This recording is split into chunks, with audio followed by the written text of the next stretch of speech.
আমির খানের গজনী সিনেমাটার কথা মনে আছে?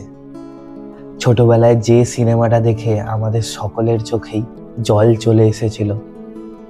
শুধু কল্পনা আর সঞ্জয় সিংহানিয়াই নয়, যেন পরের দিন সকালের অপেক্ষা আমরা সকলেই করছিলাম। কিন্তু দীর্ঘ সেই রাত কাটলেও পরের দিন অনেক প্রশ্নের উত্তরই শেষ অবধি অধরা থেকে যায়। কল্পনা যেমন জানতে পারেনি তার সাথে থাকা শচীনই আসলে ইন্ডাস্ট্রিয়ালিস্ট সঞ্জয় সিংহানিয়া, ঠিক তেমনই সঞ্জয় সিংহানিয়াও শেষ অবধি জানতে পারেনি ছাপোষা শচীনের ভালোবাসাকে দেয়া কল্পনার সেই উত্তরটা। আমাদের জীবনও যেন এক একটা এই গজনী সিনেমার মতোই। আমাদের ভালোবাসার মানুষটা আমাদের সাথে অনেকটা সময় থাকলেও শেষ অবধি হয়তো অনেক কথাই বলা হয়ে ওঠে না, জানা হয়ে ওঠে না অনেক প্রশ্নের উত্তরও। তার আগেই হয়তো সেই মানুষটা অনেকটা দূরে চলে যায়।